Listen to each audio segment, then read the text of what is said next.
Haya ni moja ya maono makubwa ambayo nimeona juu ya nchi ya Tanzania.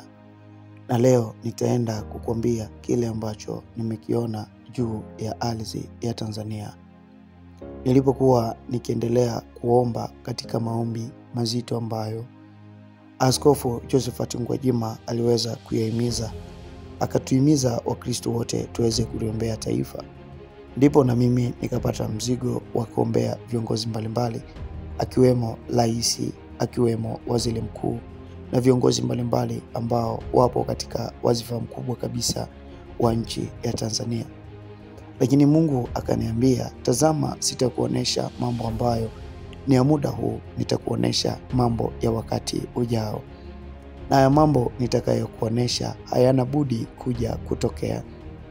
Nikawa namuona Mheshimiwa Humphrey Polepole. Ni mtu ambaye amezeeka sana, ana mwendo kama jina lake, yani anatembea kwa polepole, huku akiwa ameshika fimbo ya wazee kwa ajili ya kumsapoti wakati anatembea. Ghafla nikaona yupo katika njia kubwa sana ambayo watu walikuwa wanapiga shangwe licha ya mwendo wake wa taratibu. Nikawa naona watu ambao wapo spidi wanakimbia, ni kama kulikuwa kuna mashindano eneo la wazi. Wakati yeye yupo na mwendo wake wa taratibu na mwendo wake wa polepole, kitu cha ajabu ambacho niliweza kukiona katika mashindano yale, nilikuwa na watazama viongozi wengine ambao wao wanakimbia, lakini Humphrey Polepole alikuwa anatembea tena mwendo wa kizee kabisa. Kila mmoja alikuwa anapiga kelele ya kwamba Humphrey Polepole atakuwa mshindi, licha ya kwamba kulikuwa kuna watu wengi sana ambao wanakimbia. Lakini mwisho wa maono yale nilikuwa namuona Humphrey Polepole ni mtu ambaye ameshinda, amekuwa wa kwanza licha ya watu wengi sana kukimbia katika mbio zile ambazo walikuwa wanashindania kitu fulani. Mtu ambaye nilikuwa naona anagawa zawadi katika mashindano yale si mwingine ni Askofu Josephat Gwajima, ambaye mpaka sasa nazungumza, waumini wake wa kanisa la Ufufuo na Uzima wamezuiliwa kwenda kukusanyika katika makanisa ya Ufufuo na Uzima kwa kile kinachodaiwa ya kwamba jeshi letu la polisi limepewa oda ya kufungia makanisa hayo. Sasa tuachane na mambo hayo ya kufungiwa kwa kanisa la Ufufuo na Uzima. Nahitaji nikakujuze kile ambacho Mungu alinionyesha kwa kina juu ya maono haya ambayo niliyaona. Wakati Askofu Josephat Gwajima amempatia tuzo Humphrey Polepole, nikawa naona wale watu ambao walikuwa wanashindana katika mashindano yale ni watu ambao wanavuja jasho jingi sana.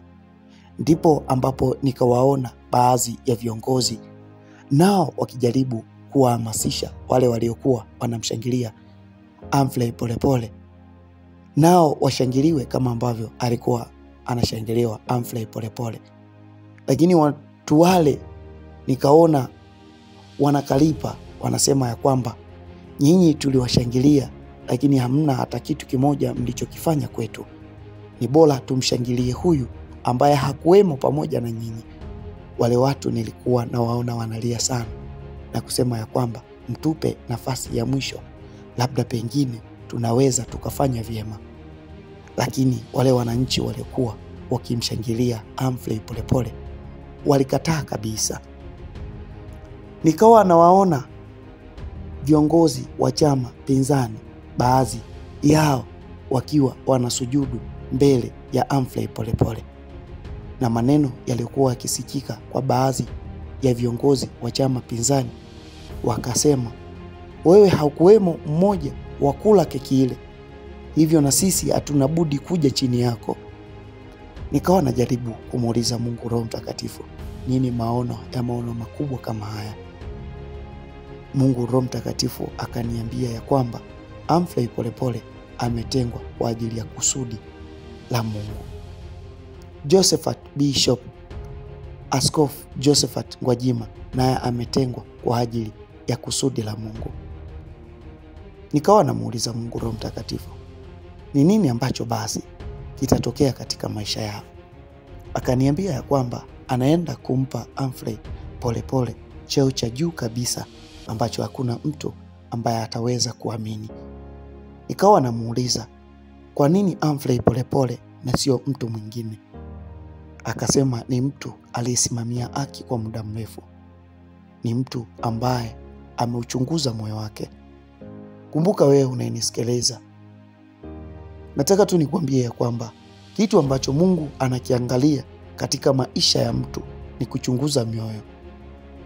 Kuna watu wengi wanadhani ya kwamba maisha yao bila Mungu yanaweza yakaendelea. Lakini nataka tu nikwambie kitu kimoja, mwana wa Mungu unayenisikiliza, ya kwamba maisha bila Mungu hayo sio maisha. Kuna wakati fulani ambapo usiku hauwezi kuzuia nuru ambayo Mungu amewasha juu ya mtu.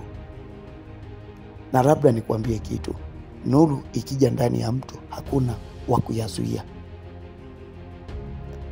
Mambo mema ambayo Mungu atayatenda juu ya huyo mtu ambaye Mungu amewasha nuru ndani yake. Kuna watu wanaishi katika ulimwengu huu kama hawatakufa. Nataka tu nikwambie, vyeo vya dunia hivi ni vitu vya kupita. Unaweza ukamtendea mwenzako ubaya, lakini ule ubaya ukakupata wewe. Na ndio maana Yesu alishawahi kuwaambia wanafunzi wake ya kwamba usimtendee mtu jambo ambalo wewe kwako litakuwa ni gumu ukitendewa. Ikiwa wewe unapenda furaha, basi watendee watu furaha.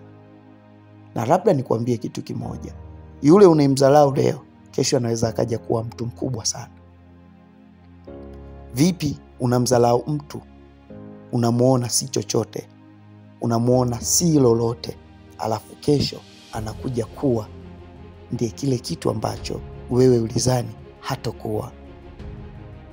Kuna watu